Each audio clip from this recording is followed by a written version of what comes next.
자, 오늘 우리가 사는 문화는 아무리 다 가져도 더 가져도 만족을 할 수 없는 문화에 살고 있습니다.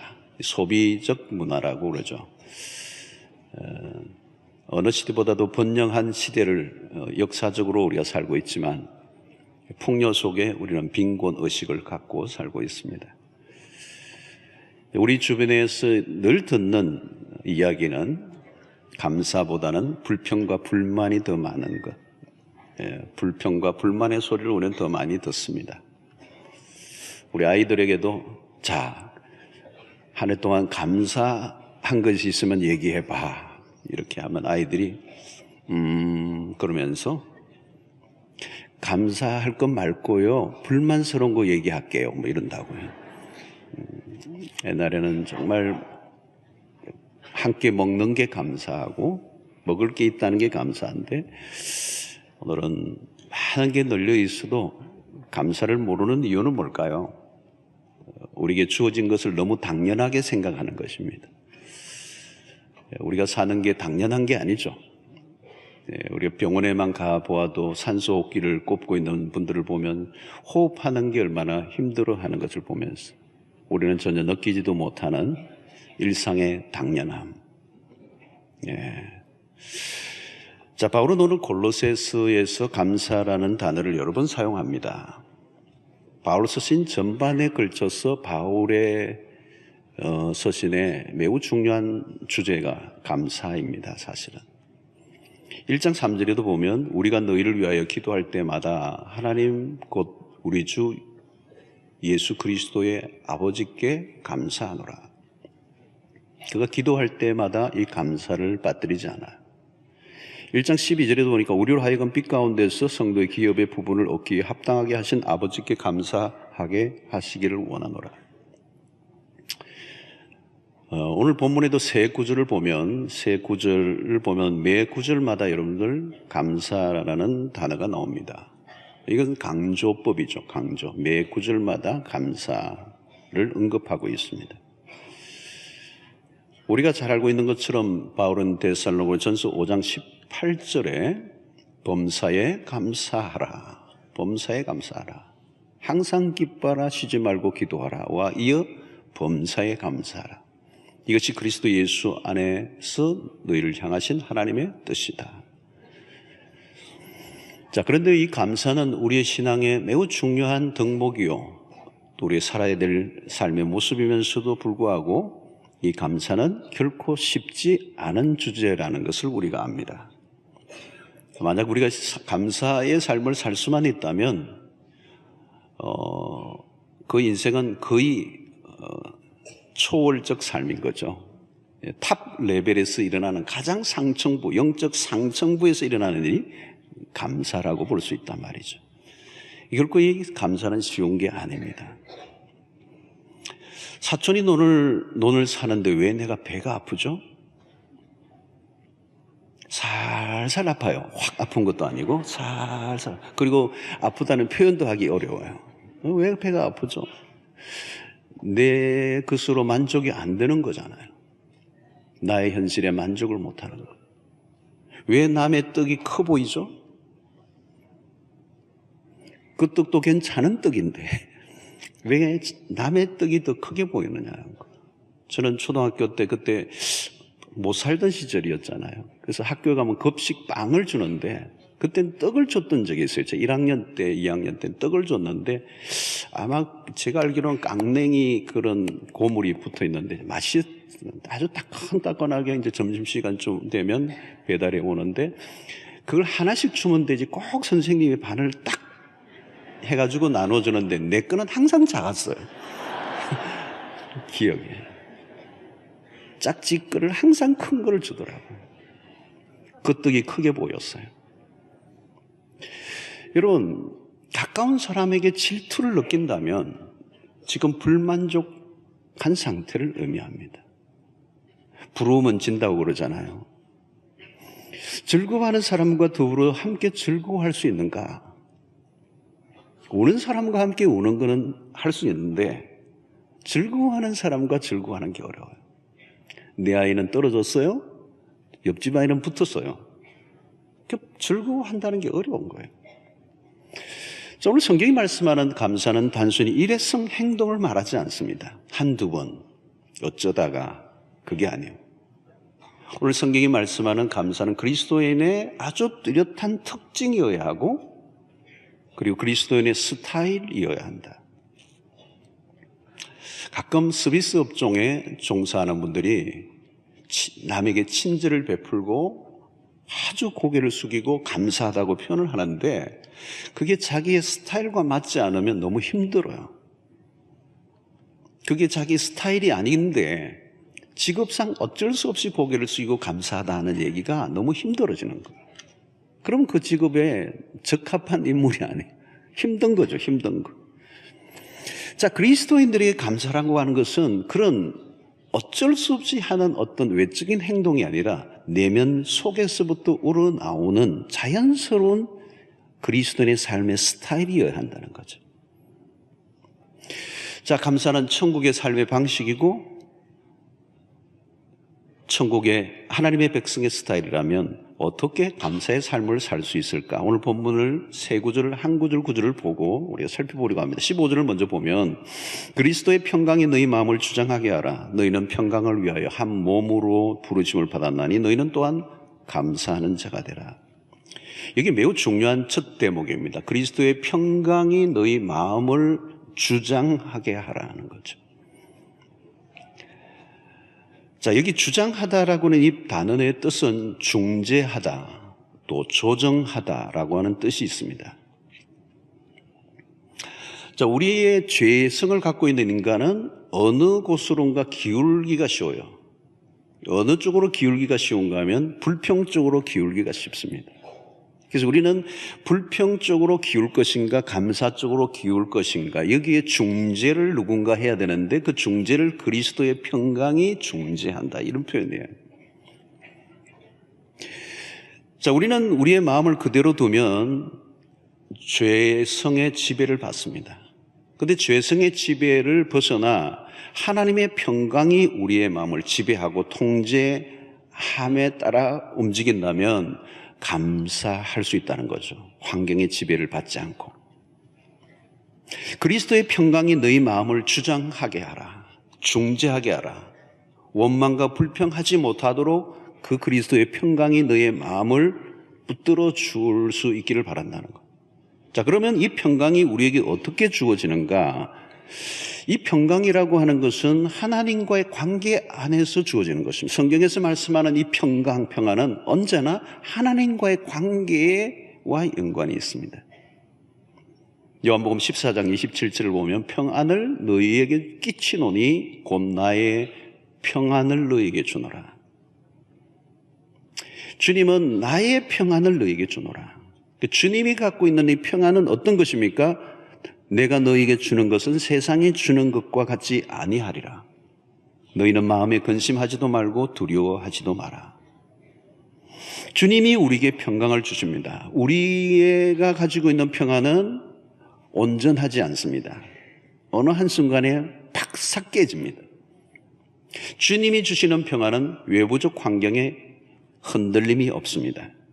자, 이 평안을 어떻게 얻을 수 있을 것인가? 빌립보서 4장 4절로 6절로 7절의 말씀, 우리가 잘 아는 말씀. 아무것도 염려하지 말고 다만 모든 일에 기도와 간구로 너희 구할 것을 감사함으로 하나님께 아뢰라. 그리하면 모든 지각에 뛰어난 하나님의 평강이 너희 마음과 생각을 지키시리라. 자, 우리가 염려할 수밖에 없는 상황이 왔을 때 기도해야 됩니다. 그런데 그 기도의 마지막은 뭐냐면 감사함으로 하나님께 아뢰는 거예요. 그리하면 모든 지각에 뛰어난 하나님의 평강이 너희의 마음과 생각을 주장하신다는 거예요. 외부적 염려와 근심이 침입해 들어오지 않도록 하나님의 평강이 너희의 마음과 생각을 붙들어 메어서 지켜줄 것이라는 거예요. 그러므로 기도에 있어서 최종적인 응답은 하나님의 평강, 그 평강이 우리의 마음을 주장할 때 상황에 휘둘리지 않는 감사를 할 수 있다는 것입니다. 성도 여러분, 하나님의 평강이 여러분들의 마음을 주장하는 은혜가 있게 되기를 축원합니다. 그러면 어떤 상황에도 감사할 수가 있어요. 자, 바울에 의하면 우리가 구할 것은 환경의 변화가 아니라 어떤 조건의 충족이 아니라 하나님의 평강이라는 것입니다. 하나님의 평강이 우리의 마음을 지키면 우리의 마음은 무너지지 않아요. 깨어지지 않습니다. 여러분, 우리의 마음은 얼마나 쉽게 깨어지는 유리조각 같은지 몰라요. 여러분들 마음을 다 가지고 계시죠? 유리조각 같아요. 바삭 깨져요, 금방. 결국 우리의 마음을 지켜주시는 분에 의해서 우리의 마음이 견고하지 않으면 하루에도 수없이 지옥과 천국을 오고 가는 것입니다. 여러분, 이스라엘 백성들을 보면 광야에서 그들은 원망과 불평을 쏟아냅니다. 그들의 뼛속까지 깊이 뿌리 박힌 이 노예 근성으로 인하여 그들 안에는 원망과 불평이 끊임없이 쏟아져 나옵니다. 여러분, 원망과 불평이 있다는 것은 당장 무슨 문제입니까? 하나님과의 관계에 문제가 있는 겁니다. 하나님과의 관계에 문제 있으면 하나님의 평강이 그들에게 흐르지 않아요. 그러니까 쉽게 좌절하고 무너지는 것입니다. 하나님에 대한 불신앙은 원망과 불평으로 드러납니다. 그런데 이 원망과 불평이라고 하는 것은 전념성이 굉장히 강합니다. 불과 몇 사람에 의해서 불평이 일어났던 것이 금방 삽시간에 공동체 전체로 번지면서 이스라엘 공동체 전체가 하나님의 심판을 받습니다. 여러분, 죄인인 우리의 특성이 무엇인가 하면 안 좋은 것은 빨리 배우고 좋은 것은 별로 영향을 잘 안 받는 거예요. 이스라엘 백성들이 그들이 광야를 지나면서 끊임없이 애굽에 있을 때가 더 좋았다고, 그때는 가끔 고깃국도 먹었다고 푸념을 늘어놓습니다. 그들의 불평은 어려운 현실 때문이 아니고 하나님과의 관계에 문제가 생겼기 때문입니다. 하나님에 대한 불신앙이 찾아드는 순간에 모든 상황이 불행스럽게 보였습니다. 우리는 이 성경을 볼 때마다 이스라엘의 역사들을 보면서 어떻게 이렇게 한심하고 이들의 모습을 보면 참으로 답답하지만 어쩌면 이스라엘의 백성들의 모습 속에 우리의 모습을 봅니다. 왜 이스라엘 백성들이 그 상황 속에서 원망과 불평을 합니까? 그 닥친 상황에 왜 파묻혀버리고 그들이 원망과 불평합니까? 하나님이 안 보이기 때문에. 성도 여러분, 우리는 우리에게 닥친 어떤 상황이 심각하다 할지라도 우리 하나님은 그 상황보다 훨씬 더 크신 분임을 믿으시기를 축원합니다. 그때 평강이 오는 거예요. 여러분, 은혜 생활을 우리가 해야 되는 이유가 바로 그것입니다. 하나님과 바른 관계를 맺고 있으면 그 하나님의 평강이 나를 지배할 때 흔들리지 않고 감사 생활을 할 수 있게 되는 것입니다. 그리고 우리의 기도에 매우 중요한 것은 감사함으로 하나님께 기도하는 거예요. 감사함으로 하나님께 아뢰라. 그리하면 모든 지각에 뛰어난 하나님의 평강이 너희 마음과 생각을 지켜주시리라. 그 염려의 자리에 기도를 바꾸어 놓으면, 그리고 그것을 감사의 기도로 바꾸어 놓는다면 우리의 삶은 희한하게도 하나님의 평강이 내 마음을 지배하여 염려해야 하는데도 불구하고 염려가 일어나지 않는 독특한 경험을 하게 될 것이고, 그때 우리는 비로소 감사할 수 있는 것입니다. 두 번째, 오늘 여기에 중요한 말씀은 16절의 말씀이에요. 그리스도의 말씀이 너희 속에 풍성히 거하여, 이 대목입니다. 매우 중요한 대목. 그리스도의 말씀이 너희 속에 풍성히 거하여 모든 지혜로 피차 가르침에 권면하고 시와 찬송과 신령한 노래를 부르며 감사하는 마음으로 하나님을 찬양하고. 여기서 핵심은 그리스도의 말씀이 너희 속에 풍성히 거하여. 여러분, 우리 안에 무엇을 채우느냐가 매우 중요합니다. 우리가 안에 채워져 있는 것이 우리의 삶에 영향을 끼칩니다. 이런 먹는 것이 우리의 육체에 영향을 끼치는 것처럼 우리의 영혼도 우리가 먹는 것에 따라 달라집니다. 보는 것들이 우리에게 영향을 미칩니다. TV를 보고, 드라마를 보고, 인터넷을 보고, 영화를 보고, 홈쇼핑을 보고, 그게 우리의 영향을 받는 것입니다. 매일 듣고 보는 것이 우리의 생각과 언어와 우리의 세계관에 영향을 미칩니다. 우리도 모르고 우리 안에 깊이 새겨져 있는 세상으로부터 왔던 메시지에 감염이 되어서 그것이 내 삶을 주장해 가는 것이죠. 여러분, 오늘날 세상 안에 있는 그 문화 속에 거짓된 메시지들이 얼마나 많이 떠돌입니까? 그것이 우리의 귀에 얼마나 들려오고 우리도 모르게 거기에 영향을 받고 살아갈 때가 많이 있어요.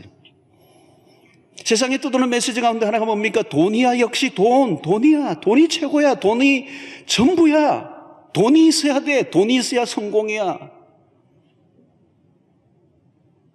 돈이면 다 돼.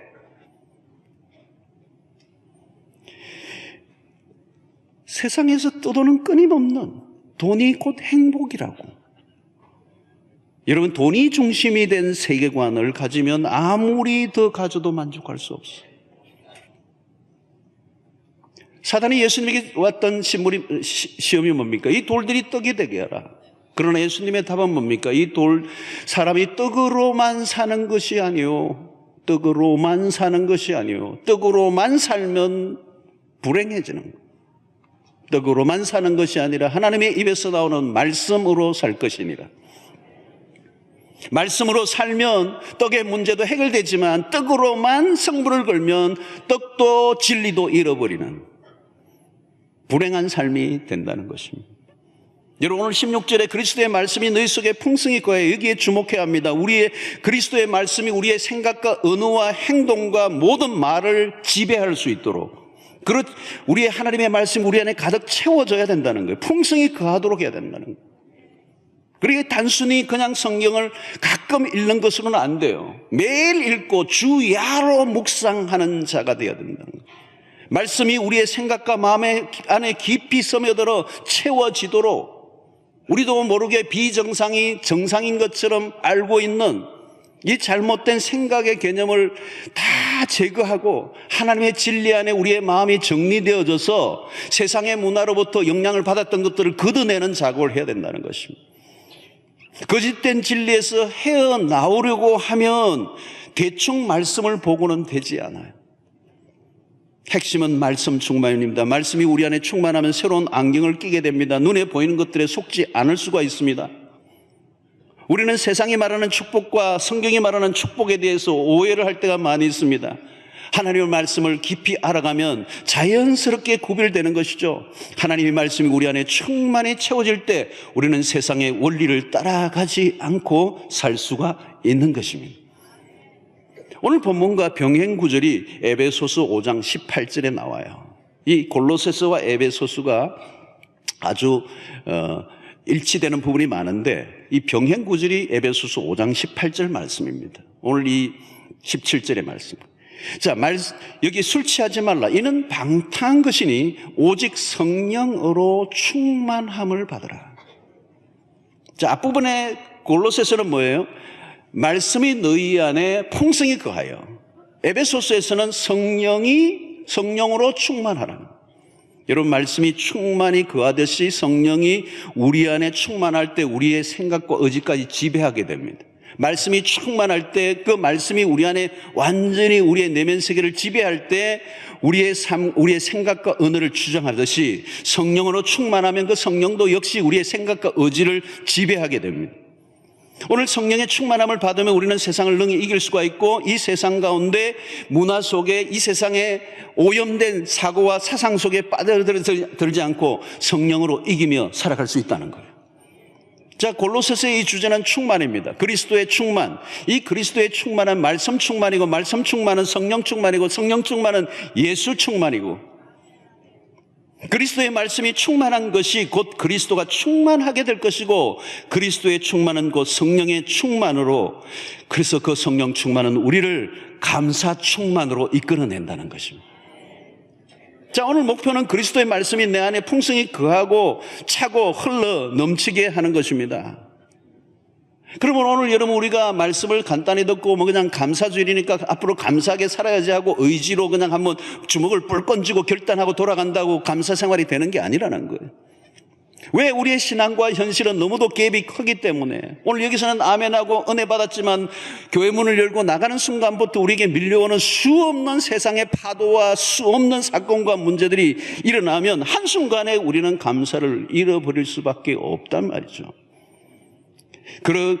거기에서 우리가 승리하는 비결은 뭘까요? 하나님의 말씀을 차곡차곡 차곡차곡 우리 일평생 동안에 조금씩 채워나가는 이 자금은 하루아침에 일어나는 일은 아닙니다. 조금씩 채워져 가야 합니다. 하나님의 말씀이 우리 안에 조금씩 채워져 가면서 어느 날 내 내면을 그 말씀이 지배하고 그 말씀이 우리의 입술에서 터져 나오는 역사가 일어날 때까지, 말씀이 나를 지배하는 순간까지 가야 된다는 거예요. 내가 툭 나오면 말씀이 터져 나오는 순간까지. 여러분, 말씀이 우리 안에 충만히 거해야 우리 안에 있는 그런 독소들, 잘못된 이론들이 빠져나가요.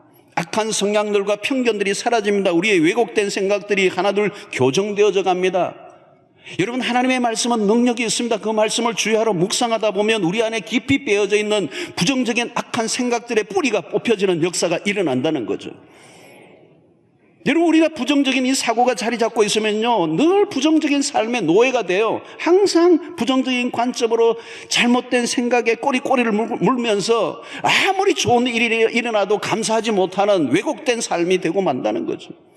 이 생각의 틀을 바꾸어 놓는 것은, 잘못된 가치와 생각을 틀을 바꾸어 놓는 것은 하루아침에 일어나는 것이 아니라 끊임없이 하나님의 말씀을 읽고 끊임없이 하나님의 말씀을 묵상하는, 성경이 여러분 여호수아 1장이나 시편 1편에서 얘기하는 주야로 묵상한다라고 하는 말이 그런 것입니다. 하나님의 말씀을 내 입에서 떼지 말라고 얘기하는 이유가 바로 그거예요. 여러분, 말씀이 우리 안에 채워지면 나중에 어떤 일이 일어난다고요? 모든 지혜로 피차 가르치는 일들이 일어난다는 거예요. 언제 여러분 누군가 함께 얘기하는데 나는 그냥 별말을 안 했는데 그분은 충격을 받아요. 나는 몇 마디 했는데 그 사람이 그냥 용기를 얻어요. 왜? 내 안에 하나님의 말씀이 채워져서 어느 날 흘러나가기 시작하니까 그 진리가 나가는 거예요. 그냥 말이 아니에요. 그리고 오늘 여기 뭐라고 말합니까? 그 말씀이 채워지니까 시와 찬송과 신령한 노래가 터져 나온다는 것입니다. 여러분, 말씀이 채워지면 그때부터 예배가 시작됩니다. 말씀을 읽어 하나님이 누구신지를 알게 되고 하나님의 말씀이 내 안에 충만하게 채워지니까 내 입술에서 찬송이 터져 나오고, 찬송의 입술에서 어떻게 불평이 터져 나올 수가 있겠습니까? 그러므로 말씀 충만은 감사 충만이요, 감사 충만은 성령 충만이요, 성령 충만은 찬송 충만이요. 거기에서는 원망과 불평이 자리를 잡을 곳이 없게 되는 거예요. 사랑하는 성도 여러분, 교회를 10년, 20년 다니면서 딴 게 아니에요. 하나님의 말씀에 푹 빠져드는 거예요. 진리가 여러분을 지배하게 해야 합니다.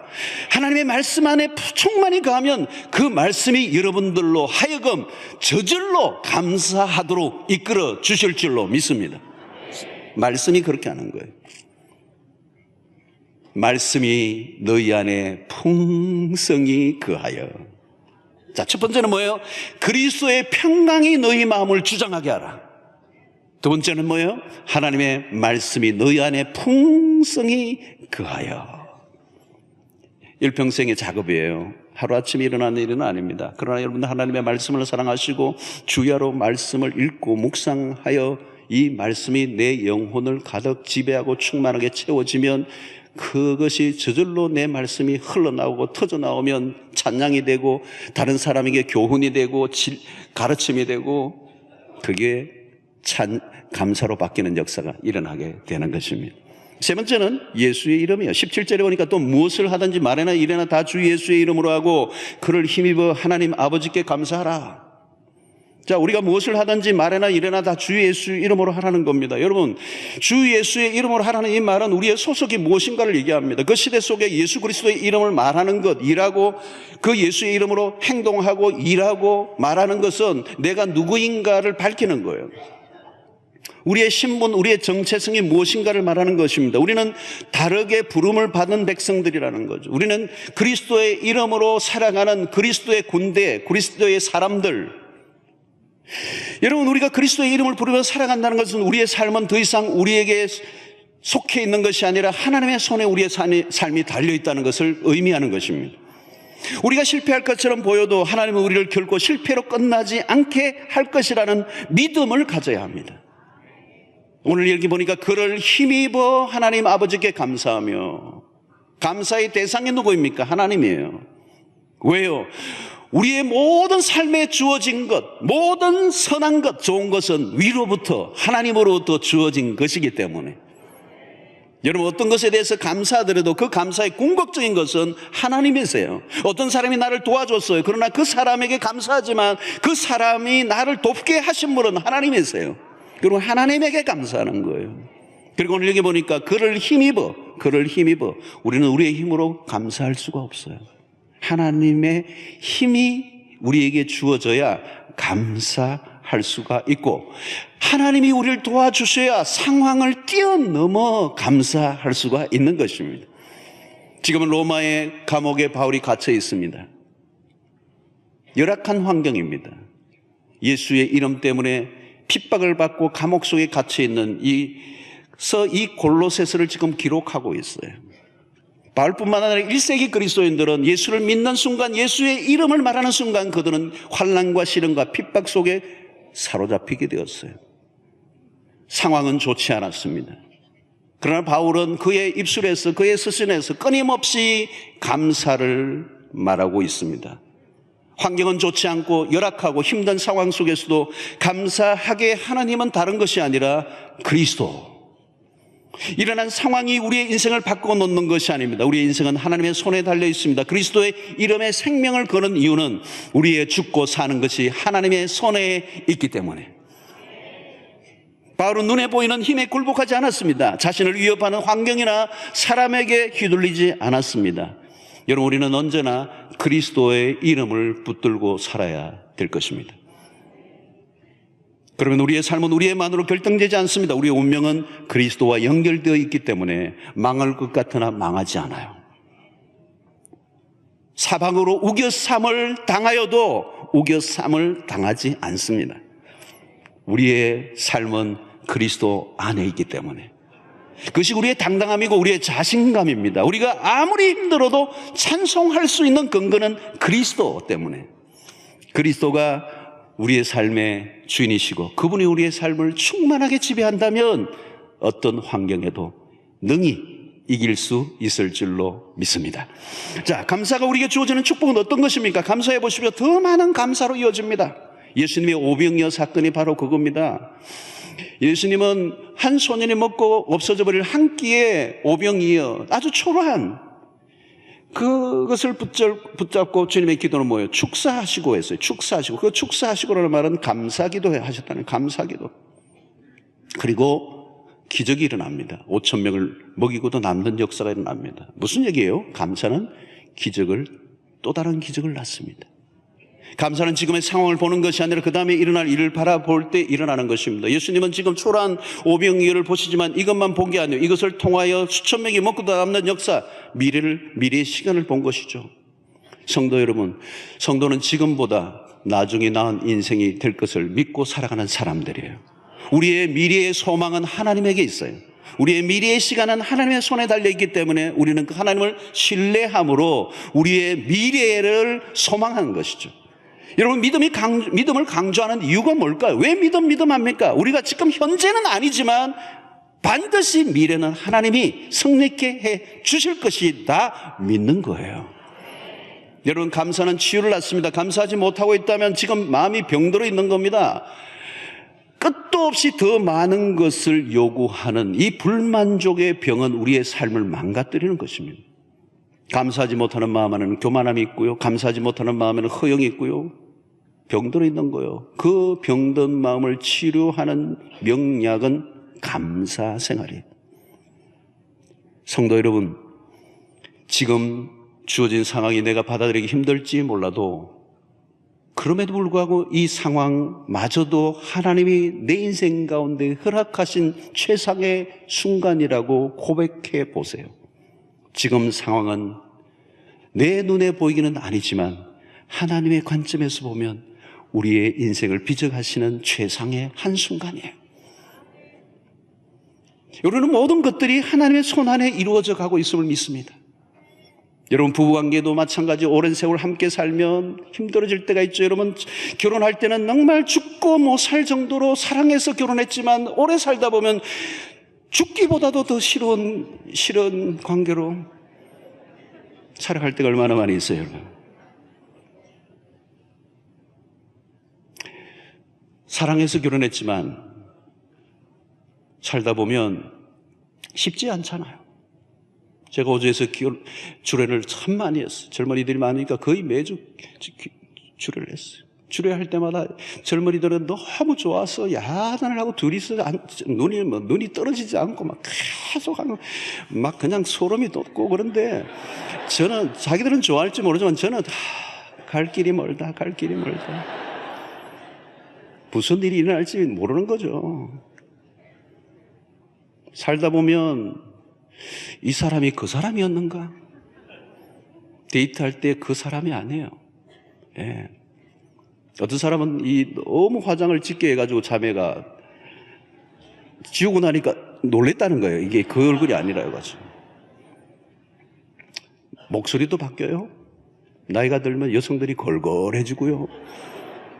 남성 호르몬이 나오고 남성들은 여성 호르몬이 나와가지고. 여러분, 한 부부가 함께 살아가는 것들이 얼마나 어려운 거예요, 여러분. 얼마나 어려운 거예요. 하나님의 은혜 없이 살아가면 상처투성이에요. 상처투성이에요. 전혀 다른 남녀가 전혀 다른 배경과 경험을 갖고 있는 두 사람이 함께 만나는데 하나님의 은혜 없이 부부 생활을 유지해 보세요. 상처투성이에요. 전에 어디서 제가 한번 얘기했는데 한번 더 할까? 여러분, 어떤 목사님이 어느 교회 갔는데 앞에 친척 권사님 갔더니 얼굴이 너무 인자하고 평안하고 너무 좋더래요. 그래서 왜 저 얼굴이 어떻게 나중에 알아보니까 남편이 일찍 돌아가셨더라고요. 그래서 이 목사님이 그러면 그렇지, 안 그러면 저 얼굴이 그렇게 나올 길이 없다는 거죠. 뭐 만들어낸 말인지 뭐 어떤지 모르지만 섭섭한 얘기죠. 섭섭한 얘기죠. 함께 살아가면 더 아름답고 더 멋져야 되는데 우리의 현실은 그게 아니라는 거잖아요. 참 남자들에게 굉장히 모욕적인 얘기기도 하고. 여러분, 우리의 힘으로 살아가는 거 아니잖아요. 우리가 건강관리 잘해서 지금 살아있습니까? 네. 어떤 사람은 막 교통사고 막 낙이 싹 빠지면 내가 운전을 30년 해가지고 30년 했다고 여러분 사고 안 납니까? 한순간입니다. 살려주셔서 사는 겁니다. 자녀 교육, 내가 잘해서 자녀들이 잘 자랍니까? 여러분, 자녀들을 위해서 지극정성 안 들이는 사람 어디 있습니까? 자녀들을 위해서 생명 바쳐서 모든 걸 정성 다하지 않는 사람이 어디 있습니까? 방식이 다를 뿐이지. 근데 여러분, 자식 내 마음대로 됩니까? 여러분, 우리의 손을 벗어나서 돌아가는 일들이 너무 많아요. 진짜 중요한 것들은 우리의 손을 다 벗어나 있어요. 그 말은 하나님의 은혜밖에 없다는 거예요. 은혜에 맡길 수밖에 없다는 것이죠. 여러분, 아직 이루어지지 않은 기도가 있을 것입니다. 그러나 낙심하거나 불평하지 않게 되기를 바랍니다. 하나님이 더 좋은 것을 주시기 위해서 시간을 들이고 계심을 믿으시기 바랍니다. 하나님이 무엇인가를 만들고 계세요. 여러분, 요셉이 그냥 요셉 된 거 아니잖아요. 요셉이 어느 날 갑자기 요셉 탁 해가 국무총리 된 거 아니에요. 많은 사람들이 자기 자식의 이름을 요셉이라고 많이 하는데 요셉이 성공한 날을만 생각하는데 요셉으로 이름을 지었을 때는 각오하셔야 돼요. 감옥도 들어간다고요. 감옥도. 요셉이 감옥도 들어가고 인신매매로 팔릴 수도 있고 그 험난한 우여곡절의 모든 스토리를 다 떼어버리고 성공한 국무총리만 생각해가지고 요셉이 되기를 꿈꾼다는 건 이상한 얘기예요. 과정이 복잡한 거예요. 그 과정을 이겨내도록 하나님 우리에게 믿음을 주시고 그 험난한 벼랑 끝으로 모는 이유는, 내 인생을 벼랑 끝으로 모는 이유는 그 벼랑 끝에서야 비로소 믿음의 날개가 필요하니까 믿음의 날개를 달고 날아나는 거예요. 날아나는 거. 좋지 않은 일만 일어났습니까? 지금까지 내 인생 가운데. 그러나 여러분, 하나님의 반전이 일어날 것입니다. 우리의 삶을 주관하시는 하나님의 손길이 우리의 삶 가운데 떠나지 않음을 믿으시기를 바랍니다. 우리는 미래를 알 수가 없습니다. 한 치 앞도 모릅니다. 어떤 것도 감당할 수 없습니다. 우리의 인생을 보면 한순간도 마음을 놓을 수 있는 날이 없어요.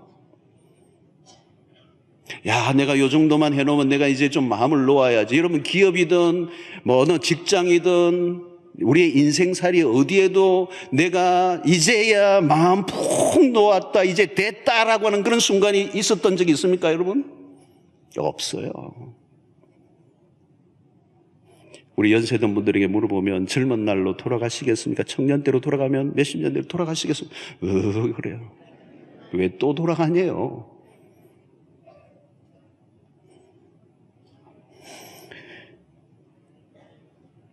신문을 보십시오. 매일 복잡한 일들이 일어나죠.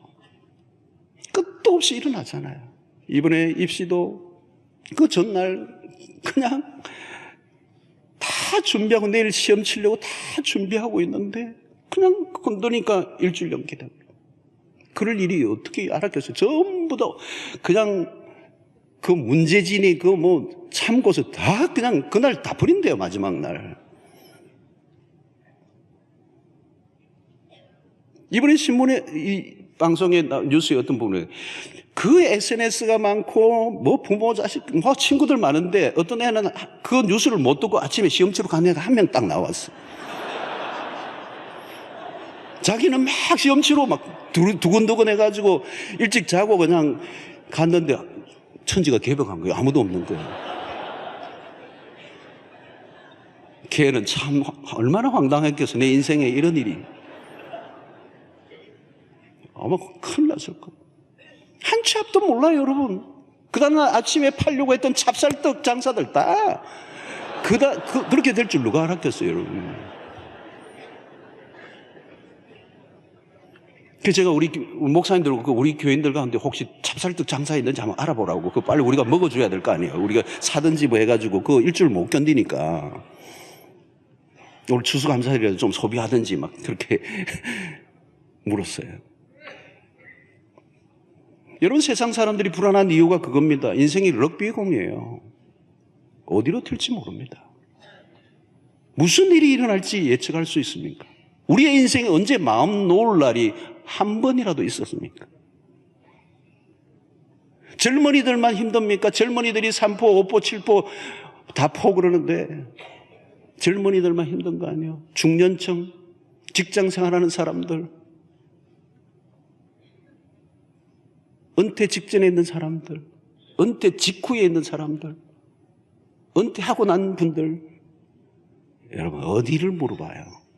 인생은 한순간도 마음을 놓을 수가 없어요. 예측 불가해요. 여러분, 예수를 믿거나 믿지 않는 사람이 모든가 예측 불허는 맞아요. 그러나 우리에게 하나가 딱 다른 게 있어요. 우리도 예측 불허예요. 그러나 우리가 세상 사람과 다른 것은 하나님이 우리의 미래를 주장하고 있다는 사실을 믿어요. 하나님을 아는 만큼 우리의 미래를 맡길 수 있습니다. 신자는 미리 감사하고 하나님을 신뢰하는 이유가 여기에 있습니다. 우리 앞에 무슨 일이 닥칠지 모르지만 분명한 거 있습니다. 주님이 우리의 가는 길을 앞서서 인도하신다. 에베네셀 하나님, 여기까지 인도하신 하나님, 여호와 이레, 우리 앞서서 미리 예비하시는 하나님. 성도 여러분, 우리가 감사해야 할 이유입니다. 감사의 근거는 우리에게 있는 게 아니라 하나님에게 있습니다. 감사는 축복을 축복으로 아는 것입니다. 하나님이 주신 축복들을 알아차리지 못하고 불평과 원망으로 세월을 보낼 때가 얼마나 많습니까? 감사는 하나님이 주신 축복을 축복으로 알아보는 눈이 열려야 가능한 것입니다. 자세히 보십시오. 하나님이 우리에게 주신 축복이 한둘인가? 저는 최고의 축복은 하나님 우리에게 구원의 복을 허락하시는 거예요.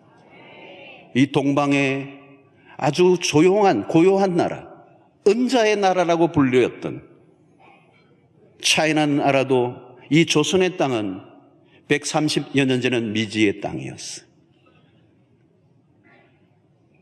제가 20여 년 전에 호주에 가도요, 코리아는 잘 몰라요. 88 올림픽 이전에는 코리아는 묻혀져 있던 나라예요. 외국 사람이 항상 물으면 차이니즈냐 묻고요, 아니면 재패니즈냐 물어요. 코리아냐 오리안이냐 물은 사람이 별로 없어요. 그렇게 감춰지던 나라예요. 물설고 날선 곳에 어찌하여 그 지도에도 잘 보이지 않을 만큼 작은 나라, 이 조선에 풀 한 폭이 자라기에도 변변치 않은 척박한 이 땅, 인석으로 가득 차 있는 무지에 잠들어 있던 이민족, 130년 전의 선교사 젊은 아펜셀러 언더우드, 토마스 목사님은 대동강변에 발을 딛기도 전에 죽고, 그런 젊은이 27세에 미국의 유수의 대학을 졸업했던 젊은이들이 복음을 들고 이 땅에 들어왔어요. 인천으로 들어왔다고 얘기 들었는데 최근에 교회사를 통해서 부산항으로 들어왔대요. 이 민족이 복음을 받아들이게. 여러분, 이 부산 땅에서 예수를 믿는 것도 이 기가 막힌 역사예요. 이렇게 복음화율이 가장 저조한 이 나라, 이 땅, 무당이 많고 여러 가지 열악한 이 조건과 환경 속에 우리를 예수 믿게 하시고 하나님 백성 되게 하시고 수용노교에 되게 하시고, 하나님의 은혜예요. 저만 해도 불교의 가정에서 6학년까지 자랐던, 불교에 찌들려 있던 가정을 복음을 듣고 예수를 믿고 구원받아 목사가 되게 하신, 측량할 수 없는 은혜. 사랑하는 성도 여러분, 자세히 돌아보십시오. 지금 내 삶은 모든 것이 하나님의 은혜입니다. 우리가 얻은 거, 우리가 잘나서 얻은 게 아니에요. 하나님이 일방적으로 우리에게 허락하신 축복의 은혜입니다. 자세히 보면 내가 불만스럽게 여기는 그 남편, 그 아내가 하나님이 주신 선물이에요. 공부를 하나도 못해도 그 자녀가 하나님이 주신 선물이에요. 요즘 여러분 난임 가정이 많아요. 불임 가정이 많아요. 난임 가정들도 임신을 하려고 얼마나 애를 쓰는데 실패해요. 그게 기도 제목 중에 하나예요.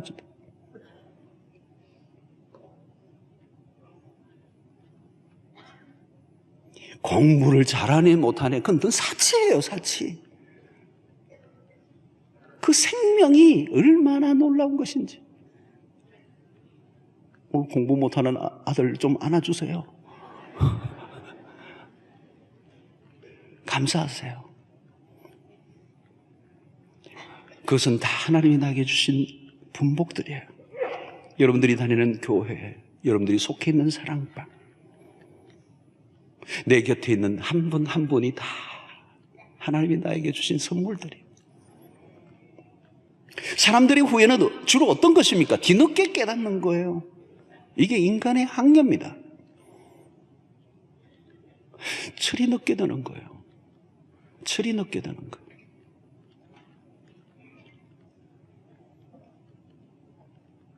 우리는 우리의 한계가 우리 곁에 있는 것에 대한 가치를 잘 모르는 겁니다. 그때 그게 하나님의 축복이었는데, 그게 하나님의 은혜였었는데, 그때가 정말 하나님의 은혜였던 때였는데, 그분이 우리에게 가장 귀한 분이었었는데. 성도 여러분, 하나님이 얼마나 우리를 사랑하시는지 우리는 자주 잊어버립니다. 십자가가 무엇입니까? 왜 성찬식을 우리가 하죠? 우리를 향한 하나님의 사랑을 기억하도록. 내가 너를 사랑한다고. 얼마나 사랑하는지 아느냐고. 내가 내 아들을 죽기까지 하며 너를 사랑했다고. 그 사랑의 길이가 얼마냐고? 영원이라고. 성도 여러분, 하나님을 묵상하면 감사할 것밖에 없습니다. 골로새서 1장 7절을 보십시오. 그 안에 뿌리를 박으며 세움을 받아 교훈을 받은 대로 믿음에 굳게 서서 감사함을 넘치게 하라. 이 한 구절이지만 이 구절 안에 어마어마한 신앙의 홀 스토리가 있어요. 그 안에, 그리스도 안에 뿌리를 받고 세움을 받아 교훈을 받은 대로 굳게 서서 감사함을 넘치게 하라. 우리의 삶의 여정을 말하라. 영적 여정. 여러분, 여기에서 주목할 것은 감사함을 넘치게 하라. 자, 바울이 자주 쓰는 단어예요. 우리가 지금 하나님의 말씀이 너희 속에 풍성히 가요. 성령의 충만. 오늘 여기서도 감사가 넘치게 하라. 이것은 감사를 한두 번 하라는 얘기가 아니에요. 넘치게 하라. 여러분, 감사는 신앙의 변두리 주제가 아닙니다. 중심입니다. 감사가 삶의 중심부로 오면 신앙은 절정에 이른 것입니다. 그리스도 안에 뿌리를 박은 사람이 그리스도 안에서 점점 자라감으로 나중에 믿음에 굳게 서서 완성된 최종적인 모습이 뭐냐? 감사라는 거예요. 지금 내가 신앙생활을 몇 년을 했던 무슨 훈련을 받았든 상관없이 우리의 신앙을 드러내는 확실한 징표는 감사라는 거예요. 우리의 신앙의 확실한 테스트를 뭘로 해보면 아느냐? 감사로 하면 안다는 거예요. 리트머스 시험지와 똑같이 감사를 대보면 내 신앙의 수준을 알 수가 있다는 것입니다. 감사는 영적 깊은 세계에서 나오는 것입니다. 그 안에 뿌리를 박으며 세움을 받아 교훈을 받은 대로 믿음에 굳게 서서 마지막 맺혀지는 것이 감사예요. 그리스도에게 뿌리를 내리고 믿음의 삶을 살아가는 날들 동안에 최종적으로 우리의 삶에 맺히는 기가 막힌 열매는 감사라고 하는 열매라는 것입니다. 사랑하는 성도 여러분, 여러분들의 생애 속에 이 감사의 열매가 주렁주렁 맺혀지게 되기를 축원합니다. 여러분, 이 감사의 삶을 산다면, 그 감사의 삶을 산다면 그는 이미 초월한 사람이에요. 초월적 삶이에요. 감사의 삶을 살고 있다면 하나님과 바른 관계에 맺혀져 있는 것이고, 감사의 삶을 살고 있다면 만족한 삶을 살고 있는 것이고, 감사의 삶을 살고 있다면 그는 이미 천국을 누리고 있는 것입니다. 감사하는 삶을 이길 자가 없습니다. 사랑하는 성도 여러분, 이 수준은 하루아침에 도달할 수 있는 것은 아니에요. 그러나 중요한 것은 그리스도 안에 뿌리를 내리셔야 돼요. 그리고 세움을 받아야 돼요. 그리고 믿음에 굳게 서는 그 점진적 성숙을 통하여 어느 날 맺혀지는 열매가 감사인 것입니다. 여러분, 우리의 신앙을 대충 해서는 일어날 수 있는 것이 감사가 아닙니다. 한번 의지적인 결단을 한다고 이루어질 수 있는 것도 아니에요. 이건 세월이 필요한 것입니다. 시간이 지난다고 되는 것은 아니에요. 세월을 흐르는 가운데 우리의 삶 속에 그리스도의 평강이, 기도 속에서 그리스도의 평강이 나를 주장하는 경험들이 쌓여져 가야 되고, 하나님의 말씀이 점점 내 안에서 풍성히 거하는 경험들이 쌓여져 가야 되고, 예수 그리스도의 이름으로 살아가는 그 삶을 우리가 살아갈 때 하나님께서 우리에게 환경을 뛰어넘는 초월적, 어떤 일이 일어나도 흔들리지 않는 견고한 감사로 천국을 누리며 믿음의 최절정에서 천국을 경험하는 승리의 삶을 살게 될 줄로 믿습니다. 이 감사로 하나님께 영광을 돌리는 승리하는 인생 되시기를 주의 이름으로 축원합니다.